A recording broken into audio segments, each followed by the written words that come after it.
will answer 3 questions in my speech, and I'm going to weave in my rebuttal and my constructive.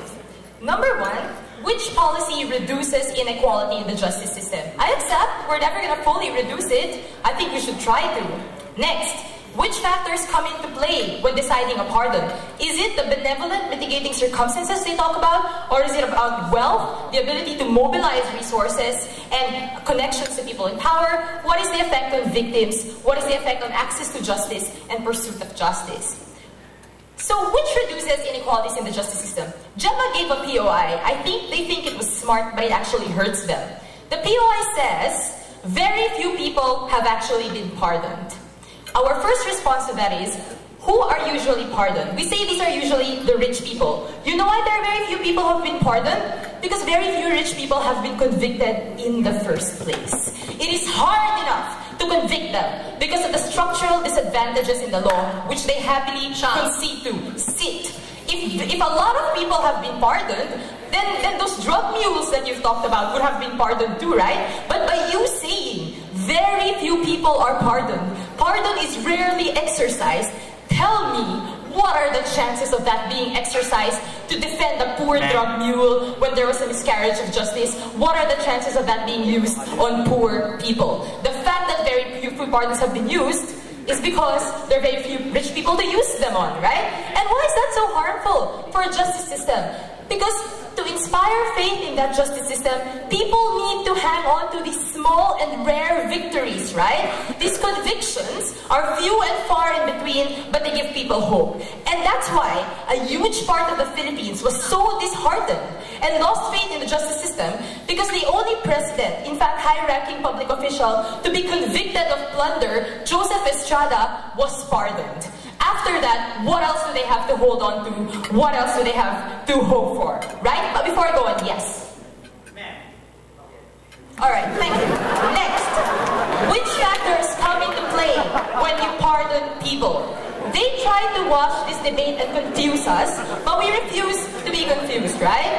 They say, mitigating factors, implicit, like age, like your niceness, like your sickness, like the possibility that you were abused in jail, come into play when you are executively pardoned. We don't think so.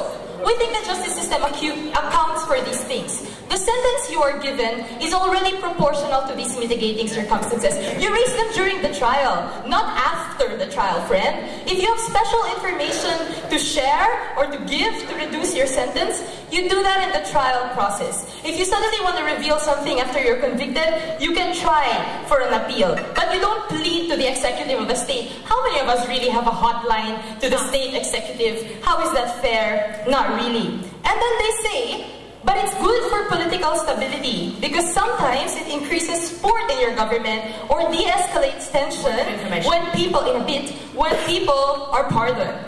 Do you realize the perverse incentive this creates? If I am a rich person, a rich politician, it is so easy for me to mobilize my resources to get the state to pardon me. That's what Estrada did. That's what Thaksin is doing in Thailand now. He's paying off supporters to rally in favor of him getting pardoned. This does not have a de-escalating effect. It has a destabilizatory effect, right? And that's why we want to cut off this tool so people don't use it to destabilize the government and essentially blackmail the state to forgive their sins. Yes? Yeah, the court can take account of mitigating factors, but what it can't take account of is the national interest of a country. Why should the executive who you put in power be able to account for those things? Gemma, what does national interest even mean? I said national interest means the strength of your justice system, the willingness of victims to come forward and pursue their cases, that your state is not held hostage by people who are taking advantage of a tool you are giving them. If this tool is not there, then they wouldn't be able to take advantage of it. So I don't understand how you define national interest. I really want to hear it. It wasn't clear in Habib's speech. Now, again, debates are won in the greater majority of cases, right? And I think we've shown you fairly clearly when pardons are more likely to be used in the greater majority of the tiny cases that they are actually used. And we said it's more likely for the rich and powerful. Do we think that de-escalates tensions? No. In the 2 case studies we've given you, it worsened tensions. I'd like to hear a counter-narrative of that from them. But let's talk about this in terms of its effects on the victims, right? Because Habib was very dismissive of this. Oh well, if you're a victim, at least you get some nominal recognition that you were a victim, you know? You should be happy that the state recognizes that you were a victim.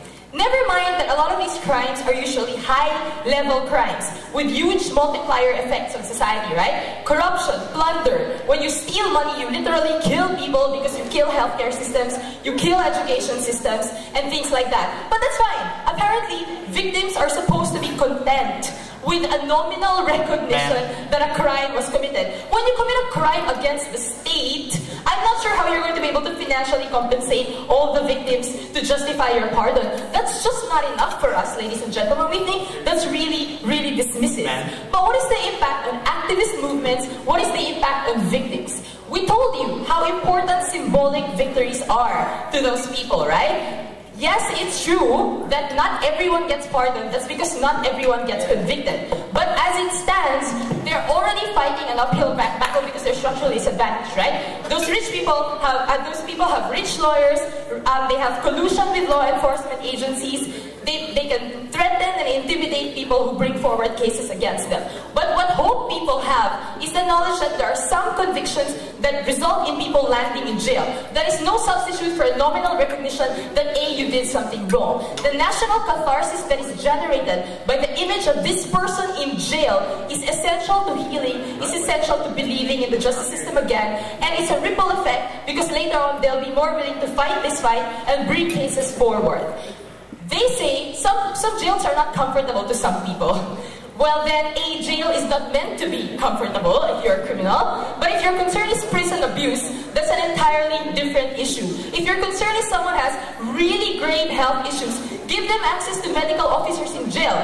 In most extreme of cases, you can do a combination of sending them to hospitals when they're ill and back to their jail cell when they're not. But we're not alright with exceptionalism. We don't think that's fair, and we don't think that communicates a message that inspires confidence in people. Again, they said pardons are very rarely used. That can never be consistent with their argument that it is used to defend drug mules and people who are oppressed by unconstitutional laws. You can do that through the courts, because the courts can rule a previous law to have been unconstitutional. Do not do it through executive overreach of the judiciary. We are proud to propose.